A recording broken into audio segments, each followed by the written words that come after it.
So, most welcome all of you to FORES. Of course, this seminar will be in English. I'm sorry for those who wouldn't follow, but I think most know that it will be in English. My name is Martin Ådahl. I am the director of FORES. As you well know, we're a think tank working with migration and unfortunately also some of the darker side of the migration debate, populism, xenophobia, right-wing extremism. And today, for this seminar, we are extremely happy to welcome one of the top, I think, global think tanks, Demos, in London, one of our templates when we started our FORES a number of years ago, who also have now ventured into this area again to look at the populism, not only in the physical sense, but also the digital populism. We have here a big project being done by Demos throughout Europe in a number of countries. Jonathan here will tell us more about that. And they have now made a special report on Sweden, on digital populism in Sweden. And here to present this report on digital populism in the Swedish context is Jonathan Birdwell. He's the most welcome, Jonathan. He's the head of the Citizens Program at Demos. He's the co-author of this European-wide report, The New Face of Digital Populism, where we have this particular section on populism in Europe, on Sweden. He's also been working on extremism in other ways. He's actually been working on charting the non-violent and violent supporters of Al-Qaeda in Europe. So he has a lot of experience about extremism in Europe of all different kinds. He will present the report and its most interesting findings, which are mostly linked, we should say, to the Sweden Democrats, but that was how the report was done. And then after that, we will have two commentaries. Unfortunately, Lisa Bjurwald has been caught by the most in Sweden well-known vinterkräksjuka, I guess, and so although she has written also extensively about that, and she very much regrets not being here, she cannot. But we have two excellent commentators, Emanuel Karlsten, who is an expert on particularly social media that is concerned here, and also Jonathan Lehmann from the Expo organization working with uncovering extremist tendencies in Sweden. So, most welcome, Jonathan. We look forward to your interesting findings on digital populism in Sweden. The word is yours. Thank you very much. Yeah, you can hear me. This thing is on. Thank you very much, Martin. We are, really appreciative to FORES for organizing such an impressive audience and such an impressive panel at such short notice. I'd also like to thank the Open Society Institute, who funded this work and is being represented here today by Ellen Rioti, who's sitting in the back. And if you'd like to learn a bit more about Open Society Institute's research in this area, please speak to Ellen after the event or myself. Our work is part of a much broader project that the OSI is undertaking in Europe to look at the rise of xenophobia. So I'll aim to speak for about 15 to 20 minutes. I'll explain first a bit about what we did and why we did it, why we decided to look at social media websites for these groups. I'll talk a bit about the findings. I'll focus mainly on the findings from the Sweden Democrats, but I'll be drawing comparisons with the Swedish population in general, using European surveys, as well as the other European groups that we surveyed, which I'll go through in a second. Okay. So I just want to start with this slide. I'm sure you're all familiar with the Occupy Wall Street movement. It's kind of fizzled out lately, but I think it's an example of just how important social media has become to political movements and political activism.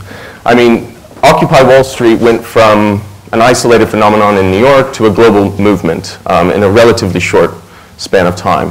And the social media and the internet in general is becoming incredibly important for fringe groups of all kinds to help organize, to help get their message out, and to help recruit new members to their movements. This is true not only for Occupy Wall Street or left-wing type groups, but also for populist anti-immigrant groups such as the Sweden Democrats. So if you see here, I'm sure you all recognize this gentleman, Jean-Marie Le Pen, the former leader of Front National in France. And you can see he looks, quite like Sean Connery there. And, it's a very inviting picture. If you see here, I'm not sure if you can read this, but this is the number of people who have liked this page, and the number is approaching 30,000. So, on Facebook, a lot of people, particularly for these types of groups, are mobilizing, to a much greater extent than traditional mainstream parties. So I'm sure this gentleman is even more familiar to you. Again, if you look here, almost 25,000 people have liked that page. Okay? If you compare that to the current Prime Minister in Sweden, that's 10 times more people have liked this page than the current Prime Minister. So that just, I hope, kind of underscores just how important social media is, particularly for new social movements, new political movements who are trying to recruit new members and actually put themselves up on the mainstream platform. Okay. So I'm going to talk just a bit about, this is the comparison between formal members and Facebook members. So despite all those, that quite high number of people who are liking these groups and these leaders, no one has actually asked who they are. Who are these people? And in particular, do they get active offline?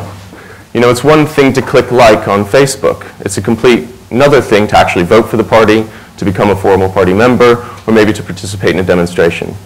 So that's one of the key questions that we wanted to do. And ours is the first study that really tries to target the online supporters of these groups to understand who they are and just how active they are offline as well. And as you can see, perhaps not surprisingly, the number of people on Facebook who are supporting these groups is much greater than the formal party membership. So if you look at the Sweden Democrats, the total number of individuals who supported Sweden Democrat-related groups on Facebook was almost 17,000. And that compares to the number of formal members that was estimated at the time of our research, which was almost 6,000. So we're talking about huge numbers of support on online social media websites. If you go to the next slide. And I think the important thing to say is that in this new age, people want to express their political preferences online. They want to wear their views on their sleeve. And I think that provides a really important opportunity for social science researchers. And so far, I think social scientists have not given enough attention to social media. But this is really, I think, an excellent, it's a boon for social science researchers because people are willing to actually say what they believe. So what we did is we targeted a survey at all the supporters of these groups online. And this is what they would have seen. So if you look to the right, you probably ignore these things, these advertisements. But of course, that's how Facebook makes their money. It's very sophisticated, too, in terms of targeting adverts based on expressions of previous preference for a certain brand or in this case, political movement. And so this was an example of what our advert was for our survey for the English Defence League. And so it says, calling all EDL members, we need your input as part of a major survey for the research group Demos. They would click on the link. They would then be brought to the next page. This is an example of the page for the Sweden survey. So every survey was in the original language, the natural language of the people we were surveying. If you go to the next slide. And we're really talking about huge numbers here, okay? So if you look across, I guess I should say, the groups, first off, the groups that we're looking at. So we're looking across 12 different European countries. All the groups are quite different in terms of the national context. But the thing they share in common is a concern for cultural protection against forces that they think are eroding that, whether that's immigration, whether that's the European Union, whether that's international capitalism. And the second thing is they're very anti-establishment and anti-elite. They're disillusioned with the mainstream. So that's the thing that unites them. This includes the English Defence League and the British National Party in the UK, Front National and Bloc Identitaire in France, Casa Pound and Lega Nord in Italy, Geert Wilders' Freedom Party in the Netherlands, the Norwegian Progress Party, the Danish People's Party, the True Finns, the Sweden Democrats, the Austrian Freedom Party, and Vlaams Belang in Belgium, and then the Jobbik movement in Hungary as well. But for reasons of comparability, we do not include the Hungarian sample within our European-wide sample because they're very different, and they end up skewing the results. So that's what we're looking at. And across all those different groups, we had 15,000 people who supported these groups respond to our survey. Now, we ended up having, that includes Hungary. Now, we ended up having to take some of those out because what happens is that actually a lot of the people who are part of these groups can be journalists who are interested in what these groups are doing, as well as anti-fascist campaigners who want to keep an eye on these groups and then sometimes want to undermine them, actually by making them appear more extreme than they actually are. So what we had to do was we had to remove the responses that we thought were a bit suspect. So if you look here, just to give you an idea, so this is the size of the total population that we targeted. So almost 500,000 people on Facebook were part of an anti-immigrant related group on Facebook, okay? Now, these unique impressions, or unique displays, almost 30 million. That's the number of times that in accounts, if you refresh the page, that the advert showed up on people's Facebook page, okay? Of that, 1%, okay? 1% click on the link, and then the completion rate is just a little bit under 50%. And as I said, we had to remove. So the total survey responses, this doesn't include Hungary, was 12,000, but then we removed those that seemed suspect, and we came to a total European sample of almost 11,000. And within Sweden, that includes, so if you look here, as I said, 17,000 we targeted. That's the number of clicks. Those are the number of people who completed the survey, and then we removed those that were suspect and ended up with a sample of 567. Okay? So, if we move on, I'll go to the findings. I should say as well that there are some methodological weaknesses in this approach, but we still think it's incredibly valuable. Some of the weaknesses, it's obviously really valuable that we can target people based on their political preference. However, and what we can do as well is Facebook provides gender and also age for the total population, and so that we can weight the responses, those who respond to our survey based to make them more reflective in terms of gender and age of the total Sweden Democrat supporting supporters on Facebook, okay? The second thing is self-selection bias. We don't know, are those people who click on the link actually the more angry? Are they, how do they distinguish from those who don't click on the link? But this is something that you have with every survey, and we're still trying to work through these issues. And I think it's also important to say that it's, we have to make clear that this isn't supporters of the Sweden Democrats per se, or the Sweden Democrats themselves. These are the online supporters. And one of the key questions, what I'll come on to, as I said, was the relationship between their online activism and their offline activism. So I'll run through 5 key characteristics. All of our reports are freely downloadable on our website. The Sweden report is an electronic copy as well, only, but please do go to the Demos website to download it. So the first characteristic is that online supporters of the Sweden Democrats are young, male, and mainly students. So if you look across this is our entire EU sample, European sample, excluding Hungary, of these supporters of these groups, anti-immigrant groups. If you look, 3/4 of them are male, okay? And that's just about the same for the Sweden Democrats. Also across the European sample, almost 2/3 are under 30. But one of the things that really distinguishes the supporters of Sweden Democrats is just how young they are. In fact, they're the youngest of all the groups we surveyed. So almost 2/3 were between the ages of 16 and 20. Now that is not just because younger people tend to be on Facebook. Because if you look here, this is the total Sweden Facebook numbers. Only 18% of the total Swedish Facebook population are between the ages of 16 and 20. So this is very significant that the supporters of Sweden Democrats on social media websites are so young. As well, in terms of unemployment, it's lower than the EU average, but slightly higher than the Sweden average. But I think because the group is so young, we can't really draw too many conclusions about that. But they are the group most likely to be students among all the groups that we sampled. I think this is another very important finding from our research. Compared to supporters of similar groups across Europe, the Sweden Democrats actually have quite a lot of faith in the democratic process. Okay? So we asked them, do you agree with the statement, it doesn't matter who you vote for? So only 9% agreed that it doesn't matter who you vote for. So that's much lower than the EU sample of 16%. So they do think there's a value in voting. I think more significantly is the fact that 61% thought that politics is an effective way to respond to their concerns. So you can see that's quite significantly higher than the EU sample. Now there is a trend across Scandinavian countries for supporters of these groups to be more positive about the democratic process and more positive about the role of politics as a way to respond to their concerns. Okay?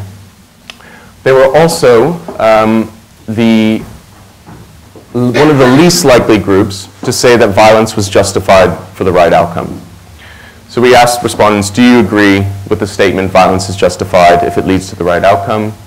Across the Europe sample, 26%, a quarter said that it was, but the Sweden Democrats were at 16%, quite significantly lower than that. The highest group was Casa Pound in Italy, where almost 50% said that violence was justified. And again, this is a trend across the supporters of Scandinavian groups. They're much less likely to say that violence is justified. And within that, the Sweden Democrats are on the lower side. We also asked about personal optimism and national optimism. A lot of the questions we used in the surveys, we used similar questions that are often asked in terms of the Eurobarometer survey, as well as the European Social Survey and the European Values Study, so that we can make comparisons to the Swedish population in general and across Europe in general. And these are questions that are often standard questions of these big surveys. And so the first is, do you think your life is going to be personally better in 12 months? And what we find is that the supporters of the Sweden Democrats are not that much more pessimistic or optimistic than the Swedish population in general. So 40% of the Swedish population think that their life is going to be better off, compared to just only 38%. So it's pretty much the same for the Sweden Democrat supporters. And again, the trend is higher optimism among Scandinavian countries. Okay? However, if you look here, they're very pessimistic about whether Sweden as a country is on the right track. You can see here they are more optimistic than the average across our European sample, but significantly lower than the Swedish population in general. Fourth characteristic. So these are the things that are really coming out for supporters of Sweden Democrats as being important to them, perhaps not surprisingly. But it's not, what we want to say is it seems to be culture and not economics that's driving them, at least in terms of how they are framing their motivation for supporting these groups. So this comes out, we asked supporters, what do you think are your top 2 social concerns for society out of a list of 18? The general population tends to choose economic issues, rising prices, unemployment. Supporters of Sweden Democrats, as well as the other European groups more generally, much more likely to say immigration as the top concern, and then Islamic extremism as the second concern. Wait, sorry, can you go back? Right, so almost half of Sweden Democrat supporters cited immigration as a top concern. Now this is the Swedish population who cite that as a top concern in general. So much, much higher concern among these people for immigration. We don't have similar comparisons for the Swedish population in general on Islamic extremism, but Sweden was among the top 4 countries to say that Islamic extremism was a top 2 concern, behind the Netherlands, Germany, Belgium, and then Sweden. Okay. We also asked perceptions about the EU, and supporters of these groups, in particular Sweden Democrats, are much more likely to say that among the top 3 things that they think of the EU, one is the loss of cultural identity. And again, this concern is not widespread among the Swedish population, but is disproportionately represented among these groups. And then the 5th characteristic is trust. So a lot of surveys ask about general trust. Do you tend to trust other people, as well as trust in institutions, as this is seen to be quite an important measure of social capital. So as we can see, Sweden Democrats, much lower levels of trust than the Swedish population in general. So they don't tend to think that other people can be trusted, quite distrusting, and they're also very low levels of trust in major social and political institutions.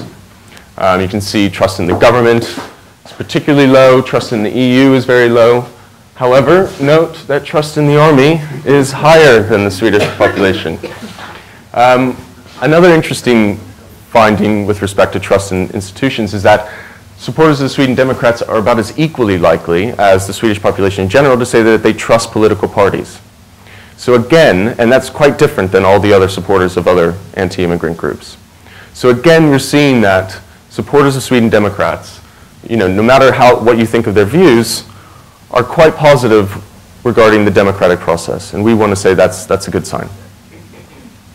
So one of the things, as I said, the relationship between online and offline activism.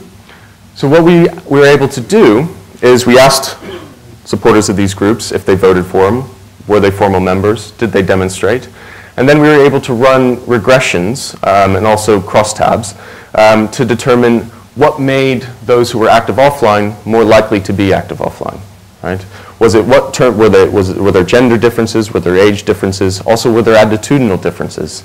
If someone cited immigration as a top concern, were they more likely to become active offline in terms of voting or demonstrating? And so this is the findings in relation to this offline, or the relationship between online and offline activism. Across Europe, on our samples, 67% had voted for the groups that they supported on Facebook. In Sweden, slightly lower, 63% had voted for the Sweden Democrats, which I think is quite significant considering just how young the Sweden Democrats supporters are on Facebook. And we are talking about, when we talk about age, the entire 17,000 group who support these groups, not the 500 that we surveyed. So it is quite a substantial number, and I think, it's not enough to really draw firm conclusions about whether or not their share of the vote is going to grow, but I think it does have to be cause for concern, the young age profile for them. Across Europe, immigration and Islamic extremism, if you cited those as your top concern, you were more likely to go to the voting booth. Okay? In Sweden, however, slightly different. Immigration does not come up as something that motivates someone to become active offline. In fact, it's multiculturalism and EU integration. If those are your main concerns, then you're more likely to vote for the Sweden Democrats. Also significant, female and older supporters are more likely to vote than male and younger. So, Facebook to Party Committee, formal party members. You can see here the percentage, almost half of the Sweden Democrat supporters reported being formal party members of the Sweden Democrats, which is quite significantly higher than the EU average, which was only 32% were formal party members. Again, multiculturalism seems to be a big motivator for supporters of the Sweden Democrats to actually to join formally, to join the party formally. And again, female supporters more likely to become formal party members, and also those who are employed are more likely to become formal party members. And then finally, to the streets, you can see Sweden, about a fifth have attended a demonstration in the past 6 months, a Sweden Democrat-related demonstration. You might think that's quite low, but actually compared to the Swedish average who had attended the demonstration, which is only 5%, it is quite significantly higher. So these are not just armchair activists or digital activists who are just clicking, expressing their political preference with the click of a mouse and that's it. They're actually they're using the internet, they're using social media to become more active offline. And interestingly, again, immigration, multiculturalism for the European sample is not one of the big motivators to become active in a demonstration. It's actually corruption. Now in Sweden, again, multiculturalism comes up quite prominently. So I don't know if that's part of the rhetoric that's being used by the Sweden Democrats. And this is significant as well. Across Europe, males tend to be more likely to demonstrate. However, among supporters of Sweden Democrats, it's females, which is quite different than all the other groups across Europe. So just to kind of say, to draw a little bit of conclusions, and then we'll go to the last slide. We don't want to offer too many recommendations because I think the recommendations have to come from you all, from the Swedish people themselves, the Swedish politicians themselves. However, we would say that we think it is quite positive that they do tend to have faith in the effectiveness of politics and also the democratic process. And research from the UK suggests that low levels of trust in the democratic process and institutions is correlated with willingness to justify violent extremism.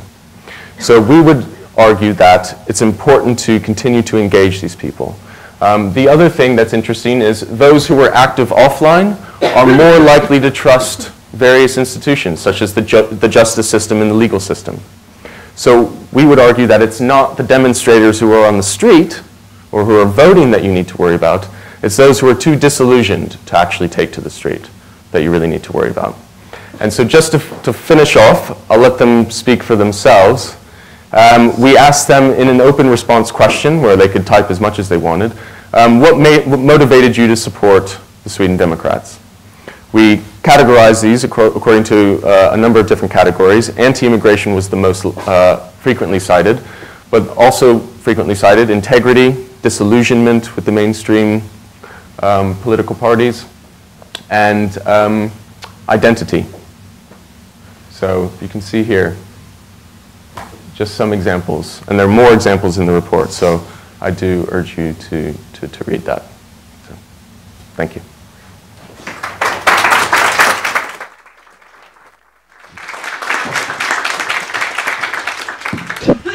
Thank you very much, Jonathan. I don't know, you probably didn't know that, but there were some interesting spelling mistakes in what you just showed us. Yes.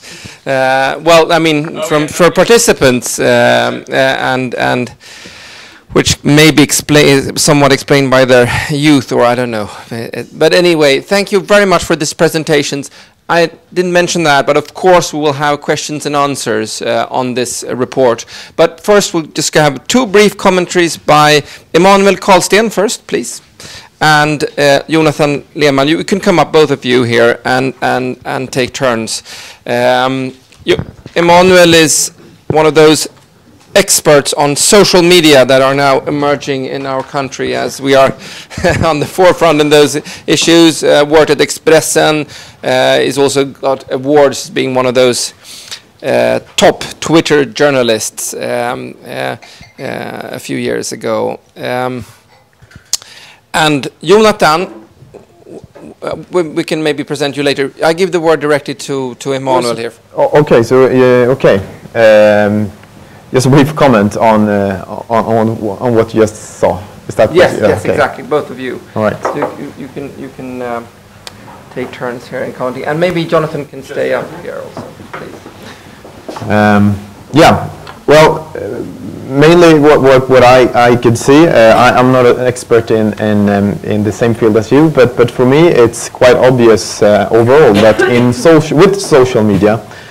People or groups of people that have been traditionally left outside of the traditional media focus and the traditional ways of expressing themselves, so that people can be reached, tend to use social media very well. We've seen it many times over the last couple of years, how groups of people use blogs more efficiently, use Facebook, of course, more efficiently, use YouTube in a better way than many traditional parties or groups in the society.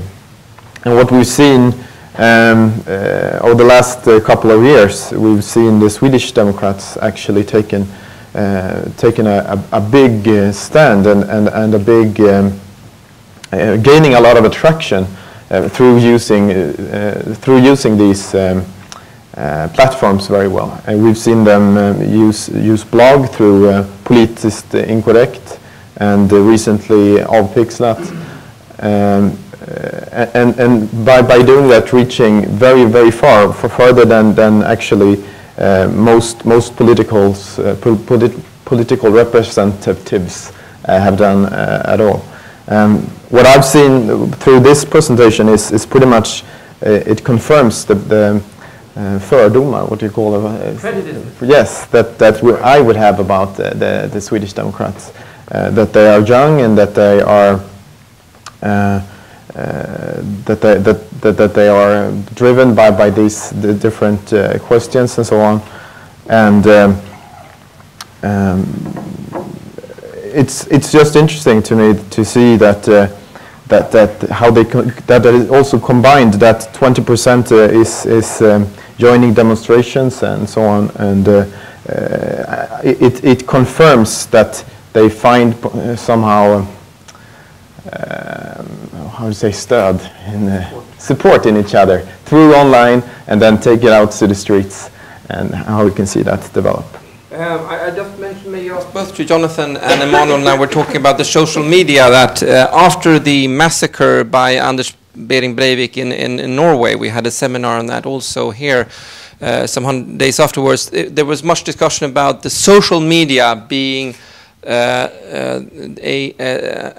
network for extremist views, for violent views, for fomenting this kind of very sort of violent language. But in the study by Jonathan, it's another sort of picture that emerges, which actually with people still being quite civically engaged, not talking too much about violence and so on, but having at the same time those very strong and very xenophobic views. How could you explain this, both of you? Maybe begin with Jonathan. Okay, thank you. Yeah, we have to. Well, I think you would still, if you actually looked at a lot of the discussions, you would see that kind of hyperbole. Even on Facebook, that very quickly someone would say something, they'd say something about, building of mosques, and then someone would have a bit more of an extreme comment, and then slowly it just gets more and more extreme. So I still think you do see a lot of that, even though they're they're quite positive towards the democratic process. I think you still see the same kind of phenomenon on the internet of very extreme language being used. And I think what's really significant about this is that on the one hand, social media provides an incredible opportunity for groups like the Sweden Democrats to try and recruit new members, but at the same time, the leaders have very little control over who the people who choose to affiliate themselves with it and say, I'm a Sweden Democrat supporter. And then they go online and they say the most extreme things, and the leaders of the movement are trying to put themselves as a bit more mainstream, a bit more legitimate, and so they gain from social media, but at the same time they lose an element of control over the people who decide to affiliate themselves. And this can give then, the media and campaigners against these groups the ability to take a screenshot of really extreme things and say, look, the Sweden Democrats, this is the kind of things that they say. So I think it's, on the one hand, it's a huge benefit for the leaders of these groups, but it's also a big challenge as well. I think it's somehow been trained to be more legitimate.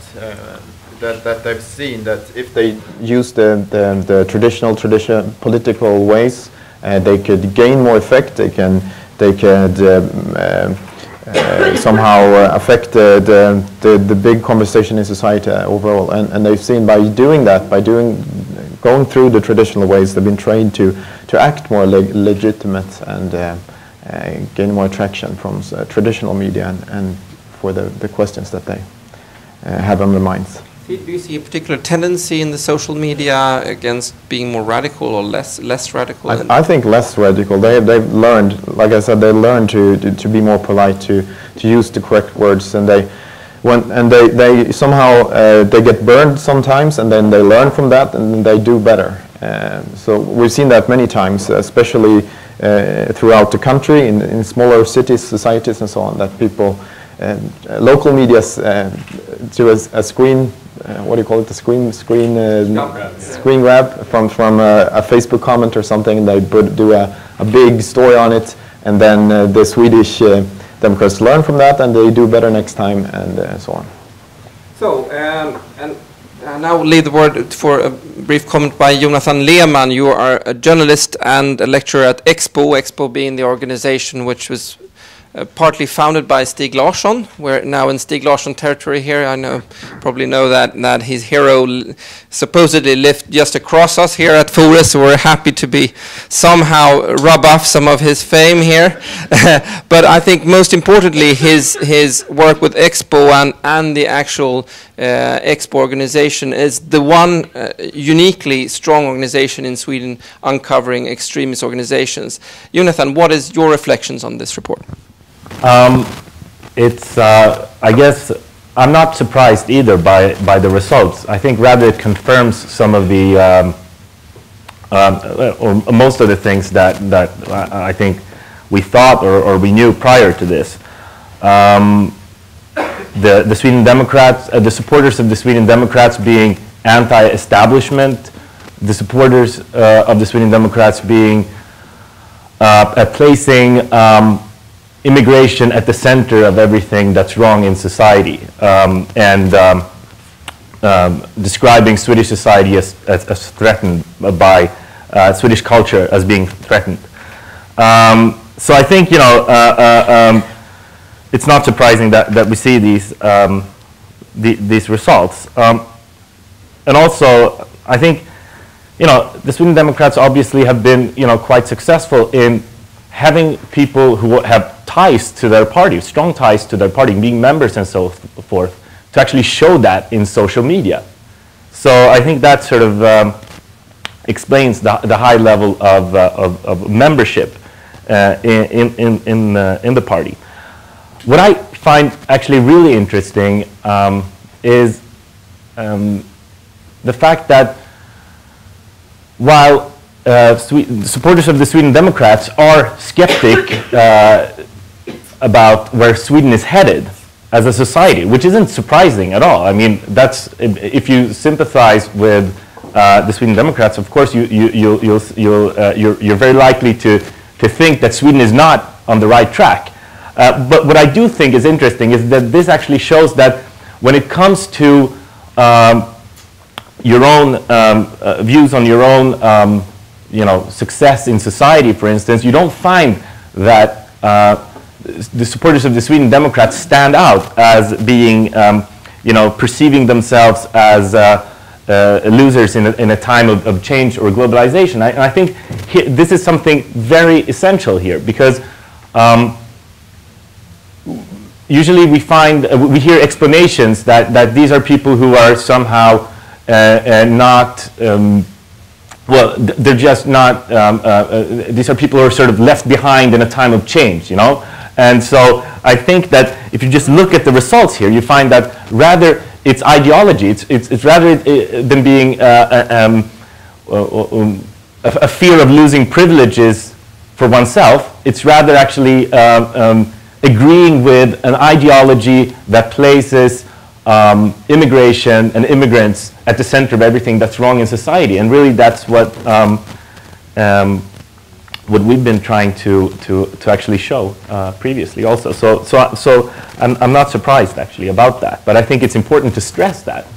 So that it's more ideological than you'd imagine, because there's a debate in Sweden whether the Sweden Democrats is mainly just a simple protest movement against ills in society, or if it's more, if there's more of a sort of among the voters and the supporters, not of course among the party leaders, more of a sort of a non-ideological agenda, and that they are easily convinced by some other populist party.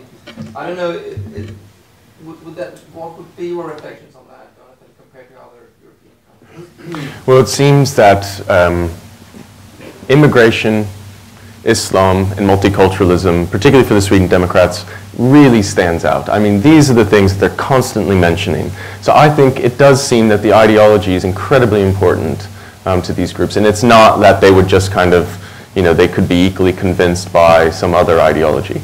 I mean, clearly these things are a concern for them, and that's what's motivating them. And as you say, there's a number of things that suggest that these aren't the losers. These aren't of transition, of globalization.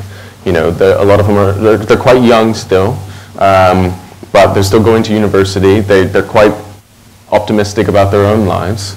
But it is this ideology that really places the complete focus on multiculturalism and immigration that is motivating these groups. Before we leave for questions, then obviously the question the last sort of question mark you left at the end of this presentation was, are those possible to be reached by people who want to convince them or argue with them? Those are the followers, not the leaders of the movement. How can they be convinced of listening to more tolerant discussion? On one hand, you say they have a strong civic sense, Jonathan, and I know you can also comment, Emanuel and Jonathan. On the other hand, you just mentioned that they have very strong ideological views.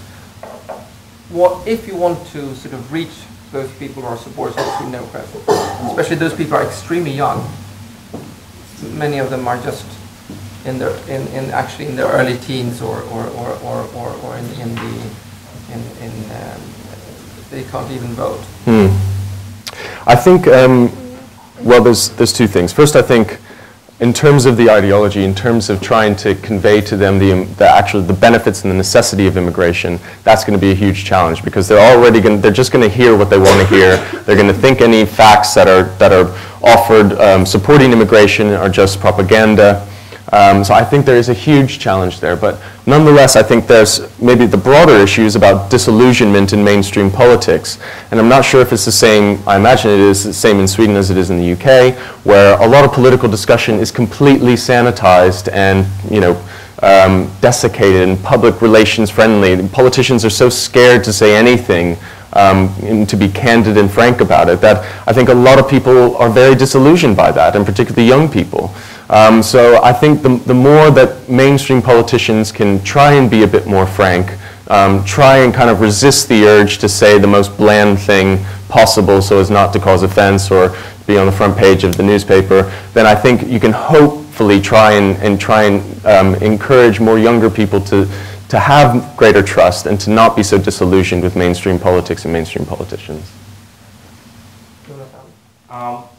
I think I think we need to other mainstream parties, I think, need to take this seriously, because there are actually young people in Sweden today who have met with representatives of Sweden Democrats youth organization who haven't met with politicians from other parties, and opinions aren't static. So really, I think there needs to be more effort to actually to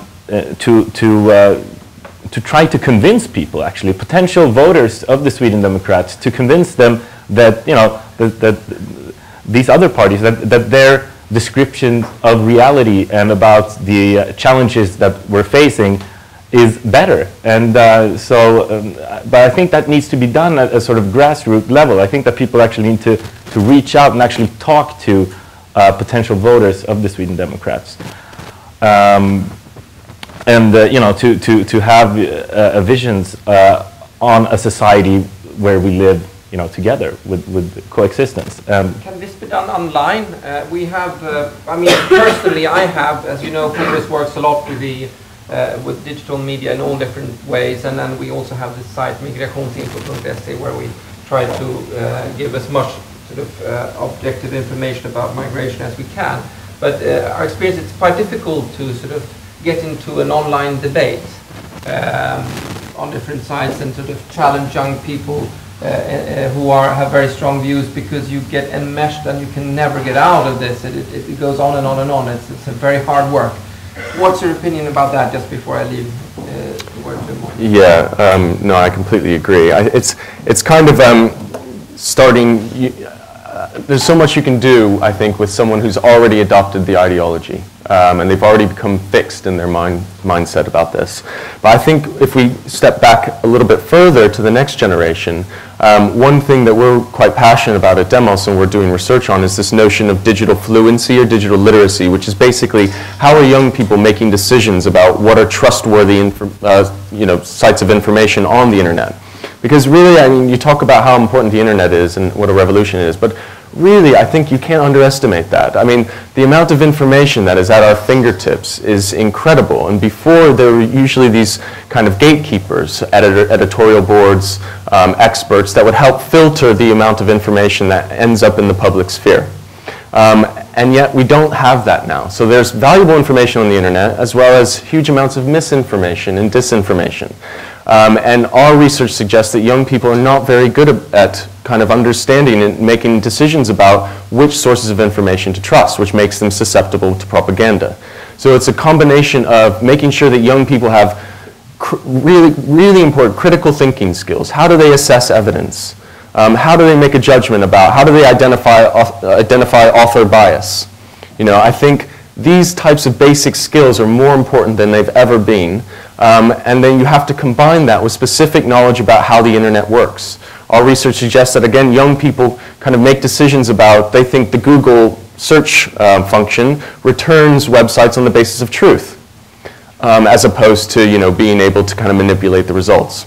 So I think if we step back a bit, and we really need to focus on making sure that young people are equipped with the skills and the knowledge to be able to recognize propaganda when it's given to them and be able to assess the value of the information that's being provided to them. I think it's been the biggest problem here is that it's a fail of other parties, it's a fail of other politicians, and that they have failed for many years in ignoring social media. Not a social media as a digital platform, but a platform where people are and where they engage in discussions on society, on the future, on their whatever. I think we've seen in the last campaign in the election 2010 how different parties tried to be online and tried to engage somehow and failed. It seemed somehow like they were not there for winning people or for engaging them in passion about what they thought, but just to win votes. Because as soon as the election had been, they removed everything and they just went back into the parliament, closed their doors. And for people who want to engage and to want to be passionate about something, they need someone to look to talk to. And the Swedish Democrats has actually been the only party that has been successful in this. Staying online. Staying online, engaging in conversations. You work very much with this, reaching out about those issues. What would be, how would be your strategy online to?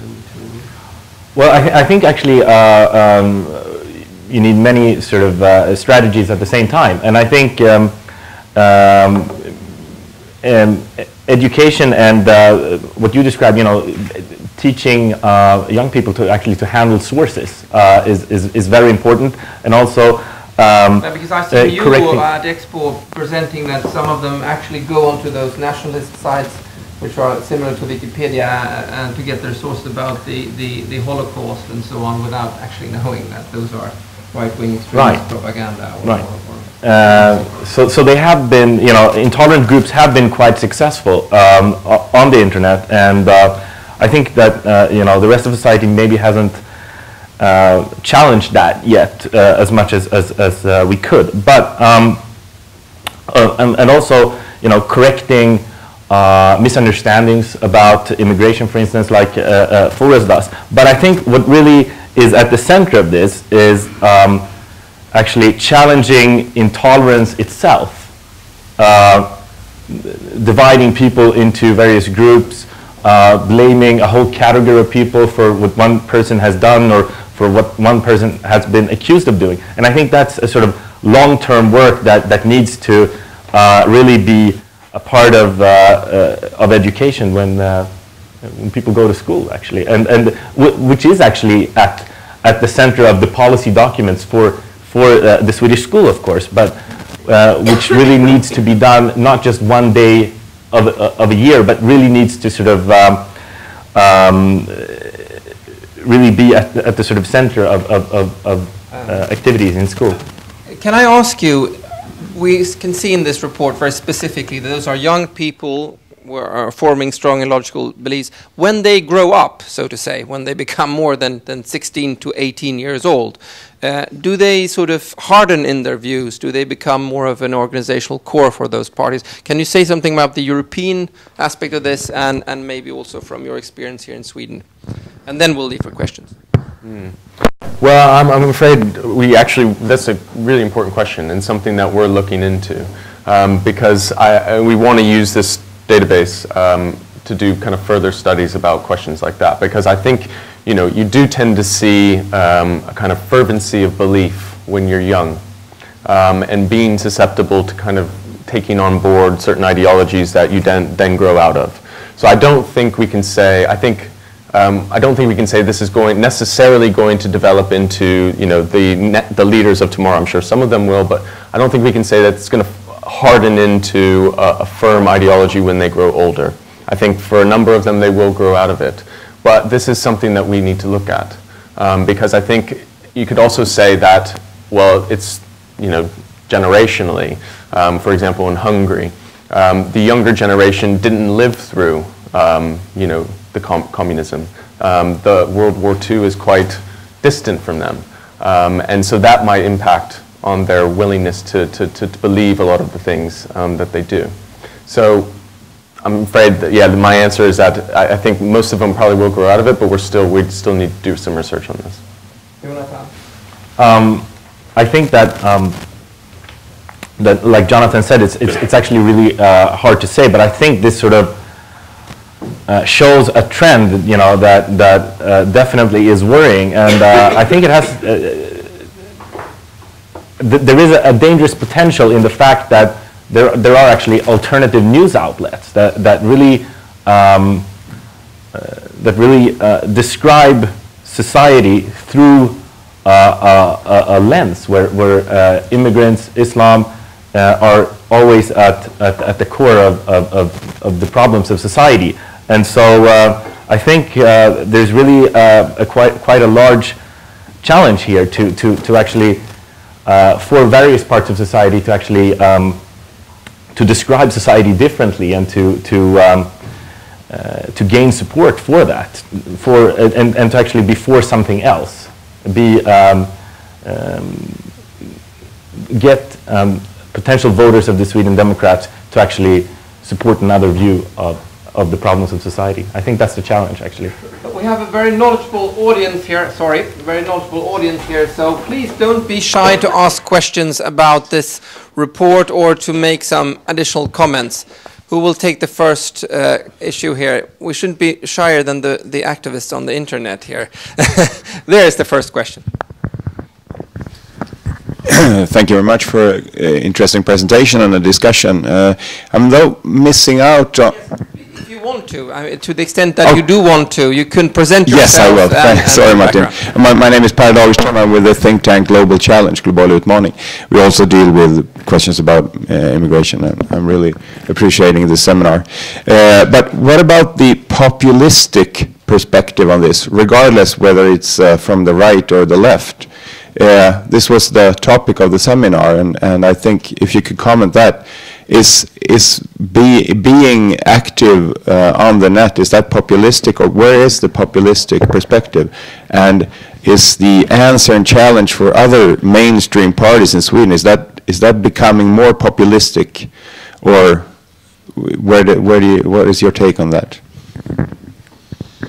I think it was populistic the way that traditional parties acted during the last election or the campaign before the last election. That was populistic. They went down there, they went to Obama's staff, and they learned how to copy that somehow, you know, and try to translate it into Swedish somehow. And that didn't work out because they were not there for the people, they were just there for the votes, and they were just there for, you know, collecting points somehow. Yes, now we're online, now we have a Facebook account, they were on Twitter.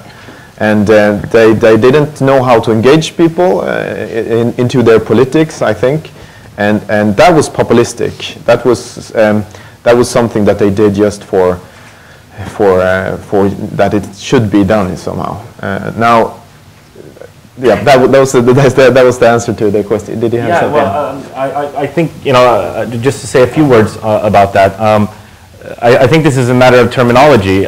Populism meaning, in this sense, political organizations, you know, simplifying the problems of society, offering one solution for every problem, and that solution being, you know, basically describing immigrants, immigration, Islam, multiculturalism as problems, and also as, you know, the key to the solution also. So I think that's what populism means in this respect. And yeah. I completely agree. And I think, you know, obviously the internet it's kind of built for populist politicians and rhetoric, isn't it? So many people on there, you can't really convey a nuanced point. It's simple messages, it's simple solutions. And, you know, these populist groups, whether on the left or right, can offer seemingly, you know, all we have to do is this. And it's also really, I think it's also important, the anti-establishment, anti-elite rhetoric as well. It's very easy to gain credibility for populist politicians or movements by simply presenting yourself as courageous enough to say what no one else is going to say. Of course, then when it comes to actually being in power or actually having some responsibility for government, you know, none of these populist movements would be able to actually handle that, I'm sure, and they wouldn't be able to continue with their simple solution. But I do think the internet seems to be built for populist demagogues across the political spectrum, really. Well, yeah. You've been looking also at extremists in a completely different field of Islamic fundamentalism, connected even to those terrorist networks where there's some sympathy for that. What kind of parallels can you see in those? Because that's also one form of populism, indeed. Yeah. Well, the most obvious one is that both tend to be angry young men. I mean, really, that underlies all of it. And the research that we did comparing nonviolent radicals, so people who had extreme views that are probably similar to Al-Qaeda type views, and violent extremists, the violent extremists shared more in common with football hooligans, young men who were in gangs, other subversive groups of angry young men. And I think you see the same thing, obviously, as I presented, disproportionate representation for males and younger people. So I think that's underlying both movements. But somewhat more organized, somewhat. You could imagine they're a bit more well dressed, much more well kept. Absolutely. The supporters that we have been described today. So, absolutely. Well, I don't know if this answered your question, basically. Who else would like to? Yes, over there, please. Marianne Lidén from Hufvudstadsbladet, the daily from Finland in Swedish. I would like you to elaborate on a bit more on how politicians from other parties should relate to the Sweden Democrats. I mean, I have a feeling here in Sweden you have a bit like beröringsskräck, and in Finland we tried to embrace them to death, and that didn't turn out very well. So, what is your answer? Well, fear of they're untouchables in the Swedish debate. To make a brief translation. And we have, in Sweden, we have more, as you might know from the Belgian term, that we have more of a cordon sanitaire against the Sweden Democrats than they have had in, for example, in Finland. Yep. Well, my fellow panelists might be able to answer this question a bit more, but I guess what we would say is that, you know, from what we hear is that ignoring them in terms of within the parliament has been somewhat successful. But I think you got to really be careful about the kind of undemocratic means you use to suppress these groups. And I certainly don't think that the mainstream politicians can afford to ignore the supporters and afford to ignore the things that the supporters are saying that are motivating them. You know, cultural identity is clearly important to some people. And if they're not losing out economically, you know, they do feel something that is very important to them is under threat. And I don't think politicians are very good about, you know, very good in speaking about that. And it's a huge challenge to speak about identity like that. But I think, you know, mainstream politicians have to think about talking about these issues because ignoring that, ignoring the issues that are so important to them, to some of these supporters are, you know, just going to kind of further exacerbate the disillusionment that they feel. But in terms of ignoring them in the parliament, it's been successful, but I don't think they can afford to ignore the supporters. Jonathan? Yeah, I think that the cordon sanitaire, while really it's something that we in the parliament we see that as other political parties not wanting to cooperate with the Sweden Democrats, and that's really nothing strange. The political parties form alliances with parties that they find closer to them. But I do see in the public discourse that the Sweden Democrats actually do manage to get, you know, the word out there, and they participate in mainstream political debate, whether it be on the op-ed pages in newspapers or televised debates, for instance. So they do appear, and there is sort of an image still among the Sweden Democrats, although they're actually out there. They actually always, you know, perceive themselves as being oppressed by an establishment. But that's very much built into the ideology, and we could see that in Denmark as well with the Danish People's Party. That, like, regardless of how much they could actually influence the public debate, they would still describe themselves as bullied by the establishment. And the other thing is, I agree with, you know, this issue about identity. There's really there isn't an alternative description to that of the Sweden Democrats in this respect from the other political parties, forming a vision about how we can, you know, how we all have, you know, that we're all a product of different identities, and that really there is no alternative to coexistence, and you know, actually defending and you know, standing up for a responsible view on Swedish identity, I think. We had a seminar on liberal nationalism. What would be the sort of the Swedish national identity if it's another one than presented by the Sweden Democrats this summer? It's a difficult issue for Swedes because we are not used to this debate. It's been so self-evident historically, I guess. What is if you compare to other European countries, how come that this cultural identity thing comes up so clear in Sweden? You'd imagine it be strong in many other European countries. Well, it is. I think it is. I don't think it's specifically unique to Sweden. I mean, the importance of cultural identity, national identity, is something we saw across all these groups. So it's something that's resonating with a certain segment within Europe. And they feel it's not just immigration, although immigration factors very importantly, but they see the European Union as taking away from national identity, from cultural identity. They sometimes see consumerism or international capitalism as taking away from national identity. So, you know, we describe these groups as far right, but actually a lot of their economic policies could be described as traditionally left-wing.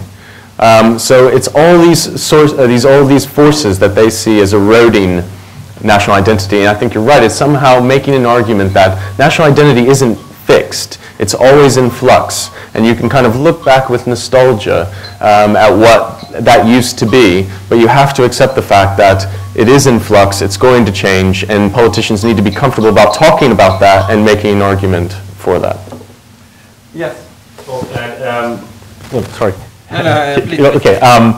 I also think that, you know, while it's important to actually to engage with voters of the Sweden Democrats or supporters of the Sweden Democrats, it's important also to not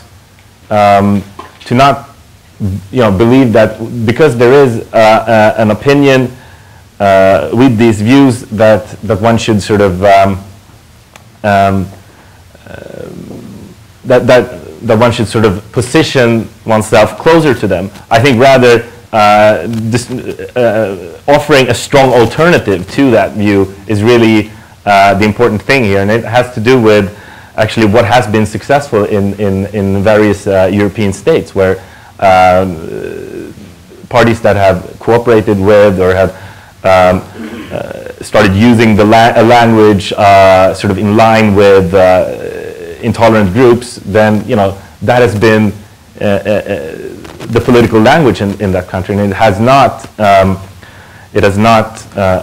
brought about a smaller support for those parties. Yes, this big triangulation debate about if you position yourself in sort of nearer to, from your form position nearer to the one of the extremists. I don't know if you... Yeah, no, I think that's right. I think you could actually say that measuring the success of the Sweden Democrats does not just depend on looking at whether their share of the vote grows or whether their numbers grow. It could be their impact on the discourse among more mainstream political parties. I think you see this in France in particular, where Sarkozy is taking on some of the rhetoric that Front National is employing. So I think that is equally dangerous, and I think you're right. It's about providing a strong alternative to that and not trying to speak to those concerns in the same manner that Sweden Democrats are doing. I know there are a few other questions, but I don't know if with your permission, may I just ask some of the people who are actually here from leading personalities from the different parties, how you view the situation with, on one hand, this very active young population on the internet, and on the other hand, your position in Parliament, where you try to isolate them. I know if Maria, do you have a comment on that? And then we'll take a few more questions. I think it's, first of all, thank you. It's been, okay, sorry. Hi, my name is Maria Pham. I'm a member of Parliament for the Swedish Green Party. Thank you for this presentation. It's been very interesting. I'm equally concerned about how I think the biggest risk in Sweden is that not that the Swedish Democrats will get huge amount of influence, but that the other parties will go in that direction, which will only make the Swedish Democrats be even more extreme. And I think the reason to, or what we should do in Sweden is go in the other direction. I think the only thing that will make extreme parties be less extreme, or make the debate focus on other things than seeing immigration as a problem, is if we make the politics more humane and more open. So I think the most important thing for the Swedish politics today is to do something else than what, or actually make proposals that are more open and more humane, because that's the only way that we can do something about more extreme views.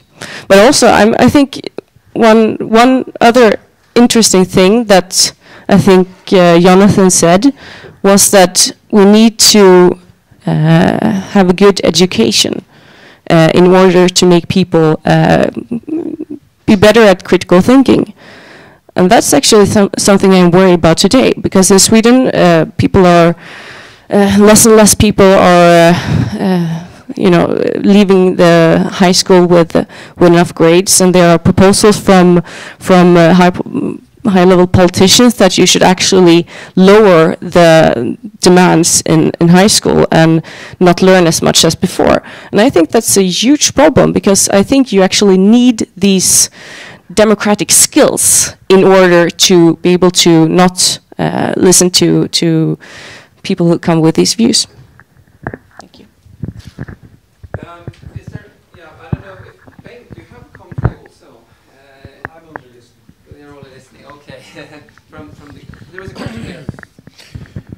I wonder if this problem is common with the extreme opinion also in Canada, because in Canada people are involved in the society very in some months. Here in Sweden it takes some 7 years to get in statistic, because the Canada ambassador said that is the attitude to get the immigration to get in, and I don't know. Canada being one of our the example for Sweden as being a tolerant debate, rapid integration of immigrants and so on, and not very much. Do you have any comparisons with the North American debate, the American or the Canadian debate more specifically? Yeah, no, it's an interesting question. We actually hope to do similar research. I think you can see similar rhetoric with the American Tea Party with respect to their emphasis on immigration, as you see with these groups in Europe. We did do the research, the Al-Qaeda related research that we did focus on Canada quite a lot. And I could say on that, with respect to that kind of extremism, it is prevalent in Canada. It's hard to make the comparison with Europe and Sweden. I think in general, we do tend to hear Canada as this kind of multicultural paradise. I think there has been a growth of sentiment within the public more generally against immigration. I haven't seen the rise of groups like the Sweden Democrats or political parties like the Sweden Democrats in Canada, but we hope to do some more research, because I do think those kind of comparisons between Europe and North America are very valuable. We're trying to look at some kind of example where actually someone has succeeded. Is there an example in Europe where, or somewhere where this debate has kind of, where you've succeeded in pushing back xenophobia? Right. Well, I think the point about Canada is that I think the image that's projected is a bit rosier than the way it is actually on the ground. But it depends on where you set the goal posts for success. I still think in general most people in Canada are more tolerant and more accepting of a multicultural view, but then you have to say, you have to recognize that Canada is a very different country, because it's a country of immigrants. So in the same way in the US, you have a European example. Is there any of the European countries that those are particularly better than the other ones, who are doing more like Emmanuel here? There is a counterculture against this groundswell of youth extremism.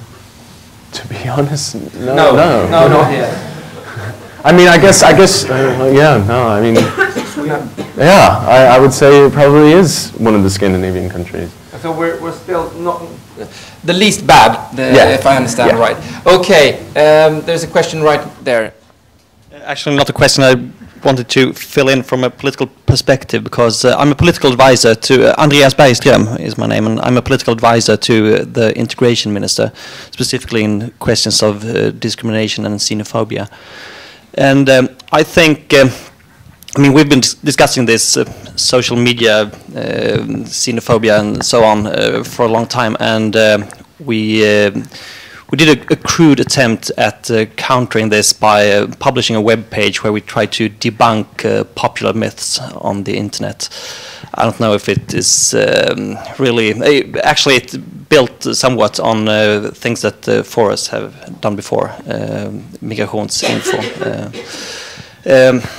But I think you have to really, just as you were trying, and especially Jonathan Lehman was stressing, that you have to see that those supporters are not really young, unemployed men. I mean, that's not really the correct picture. I mean, many of those people are actually well versed. They can they think for themselves, and they are very ideological.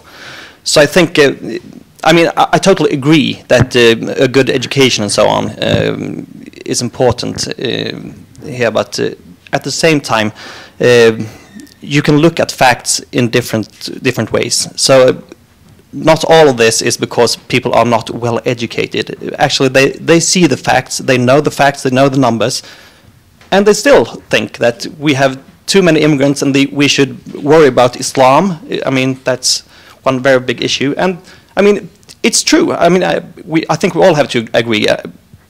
Because we have a quite large immigration to Sweden, of course, Swedish culture is changing. So the question is, do you think that this is a problem or not? I don't think it's a problem, but I mean, they think it is a problem, and you can't really change that by just educating people and telling them facts. So what would be the solution then? You have to argue with them, and you have to engage on the net. I know, Emmanuel, how do you do that? I mean, actually, from having worked not in politics, but through a think tank and as a journalist quite close to politics, those nutcases or nutwings, as they're called in the US, are quite difficult to talk to, whether they're young or old, or whether on the internet or in the real world. It's quite a challenge. When you start talking about them, you have to sort of unwind their whole picture. It's kind of a live project almost sometimes when you sit down and talk to them. I try to do that, but how do you do it on the social media where you can't even see the person? Well, I think what's important and what the Swedish Democrat has really understood is that on social media, it's so important with the relationship that you know who's speaking and that you have some kind of a relationship with that person. Now, what the Swedish Democrat has been successful is in mobilizing a lot of people so that I can always have a relationship with someone that expresses these views and so on. So at least there's someone at the other side when you're sort of getting into it. Yeah, so I can have a relationship with that one. And also, Jimmy Åkesson, we saw how successful he's been on Facebook compared to other politicians in Sweden. That you can reach for someone at the parliament more easily than perhaps you can do in other parties. So what I think it's a lifetime struggle or achievement or something that we need to change the view altogether on how we reach people. Today we go out we go to the what do you call the squares, the torgmöten, and we pick up the microphone and we shout to people, you know, our message and so on. Now we need to completely change that and turn it around. If it is a revolution, then we need to understand and practice the revolution as well, and go out and reach people. Not just if you're a parliament politician, but every person. Of course, me as well. Even though I'm not active in a party, speaking to people with these views and learning how to do it by reading Expo. That's why I read Expo. I have no idea actually how to, but I try to learn to have arguments on xenophobia and so on. And so at least, so the lesson is that at least somebody should be at the other end of the line. Maybe even it doesn't always have to be that difficult. Okay. Yeah. Please, Jonathan. I think it's important to remember that there is an intolerance, or there is prejudice and intolerance in the Swedish society, and the Sweden Democrats did not create that, or the parties, the Social Democrats, or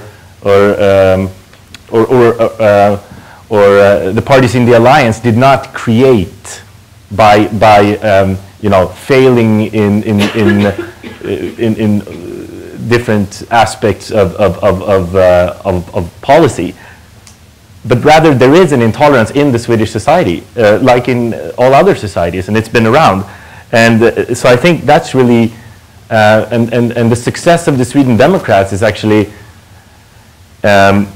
forming a strong political voice for intolerance, and that's and they've been slowly being more and more successful in that. So I think it's important not only to see intolerance as something sort of reactive, but rather as something that's been around but has now found a political voice. I think that's, and really for people, whether you're on the left or you're on the right, to actually, just like you would,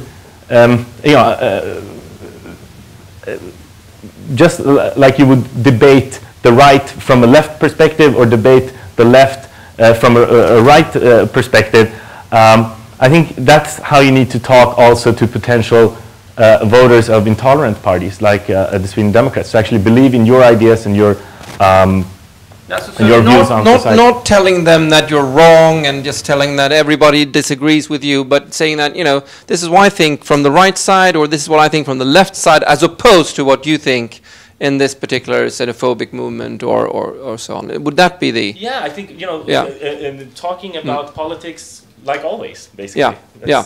Okay. Jonathan, before we take...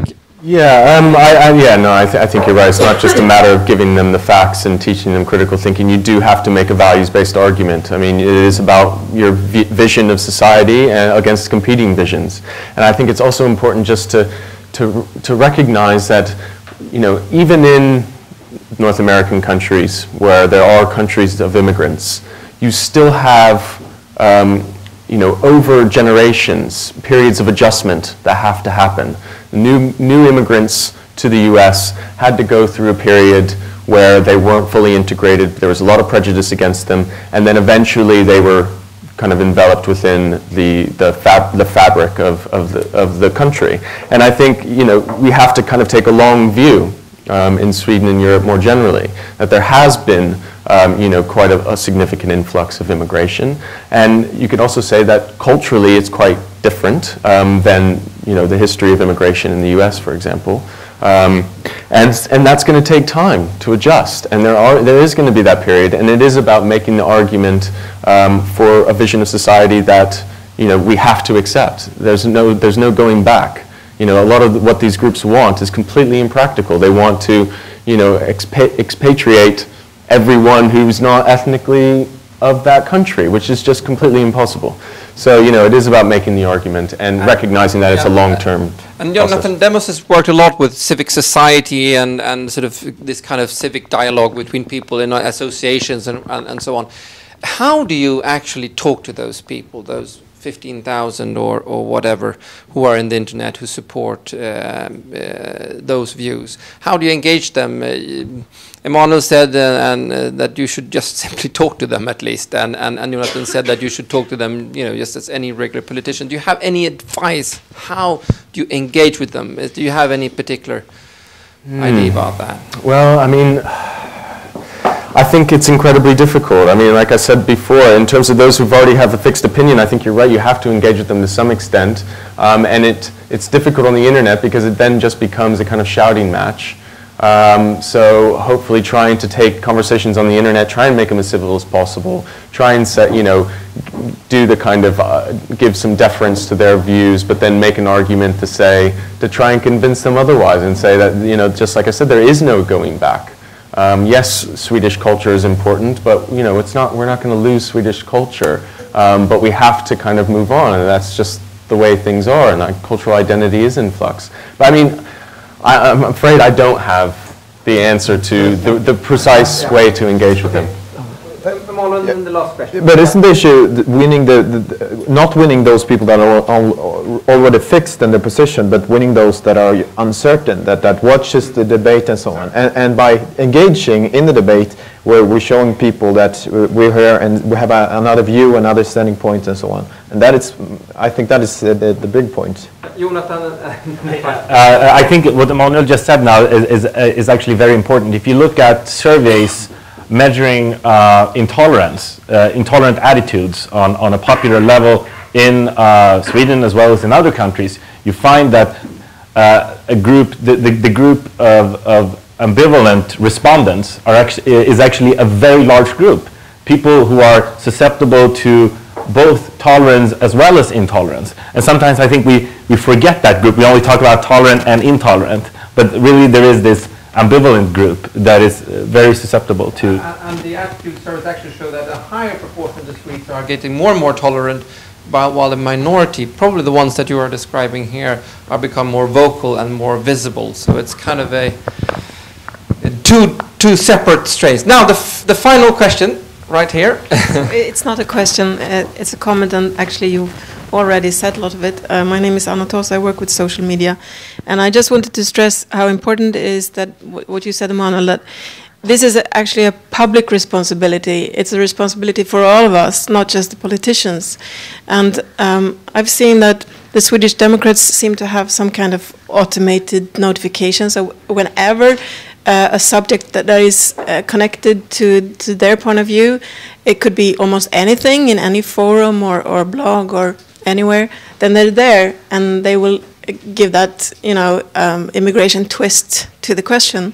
And what happens very often is this kind of uneasy silence after that, after they have made their comments. And I think it's important that we don't, we have to fill in that silence. We have to, because I think that the Swedish Democrats have this feeling that most of the rest of the Swedes actually think the same. They're just afraid to say it. And we can't give them that that feeling, that notion. We have to be very strong and particular about what we think and always answer back. And not be superior, but listen and answer. That's my point. Okay, maybe I'll give you all the opportunity to make some last comment. Emanuel? I would like to come back to I don't know if it's a valid comparison, but will these people that are young now today, will they develop into to being strong Swedish Democrats in the next election and the election after that? We've seen another big party that's been very successful in using social media was the Pirate Party during the European election, where they kind of used the same methods, being a party with one big question about file sharing or whatever, but getting two European Parliament positions or whatever. But what we've seen in the election after that was that the politicians learned from not giving the attention to the voters and learned from the debates and so on, and actually put it in their party programs and so on. And today, 3 years after, the Pirate Party is a marginalized party, and the bigger parties have taken up and understood what the voters asked for and so on. And that's, I think, maybe that we can learn from something from that as well. Jonathan? I think you raised a very important point earlier, and the description of, from these parties that we actually represent from intolerant parties is that we actually represent the true will of the Swedish people. And we know that's actually not true. We know that the Sweden Democrats is the party that is most disliked among the Swedish public. And we also know that that most people actually do not accept an intolerant view of society, about so I think that image, if it remains unchallenged, like you said, I think that it could be sort of self-fulfilling in a sense. So I think that's very important. And I would also like to stress something that Martin, that you've been talking about previously from a study that FORES released, showing that a lot of people have encountered intolerance among the people that in their lives, but have not challenged it. So actually talking about politics, actually trying to convince other people that your ideas are actually better than the others. 50% of Swedish, 50%, according to our survey, 50% of the Swedish public has close friends or even close relatives who have xenophobic views. Only half of those who have this relationship with somebody who has xenophobic views has confronted them with that. That was the survey. Jonathan, the rapid response on the internet and this, and also some just final comment before we wrap up. Yeah, I just completely agree with your point. It's it's not just an issue for politicians or for Expo to tackle. It's for everyone in Swedish society that feels strongly about this to make the counter arguments. I think I'll also just highlight the fact that I think whatever you think about their opinions or their views, the fact that they are positive about the democratic process, I think you have to look favorably upon. You know, it could be much worse in other European countries. They actually think politics is an effective way to respond to their concerns, and I think that's a good thing. Whether that's giving political representation to intolerance, though, you know, that doesn't sound like something we'd want to do, but on the other hand, I think it's much better to have it out there and to debate it, and to not, you can't beat it by ignoring it, but to actually kind of set out a very strong argument and the kind of roar of the crowd that doesn't believe these things to beat them. I think that is the key point. They're at least in the dialogue, and so are we at FORES and Demos, of course. I will first like to thank Karin Solano from our migration program for organizing this seminar. She was just briefly here in the corner, you just saw her there, but she put this together. Thank you so much for Demos and the Open Society Institute. And also I would like you to, all of you, if you want some of the migration or other studies we have here, please, those are for free. You can take them. Also, please do consult migrationsinfo.se. There's hundreds of different items about migration in Sweden, clearly referenced to research, so that if you have somebody who doesn't believe you, at least they can go to the source all the way through. And also, by the way, talking about Swedish culture, I can recommend the book we do not have here specifically, which is the book about Anders Jonsson, about how immigrants have built almost everything that we consider to be the core of our Swedish culture, all the way from our traditions to our food and our favorite products. So, as you mentioned, Jonathan, the cultural identity is something we build all the time. Please do serve yourself with this. Thank you so much. Emmanuel, Jonathan, and not least Jonathan, thank you very much.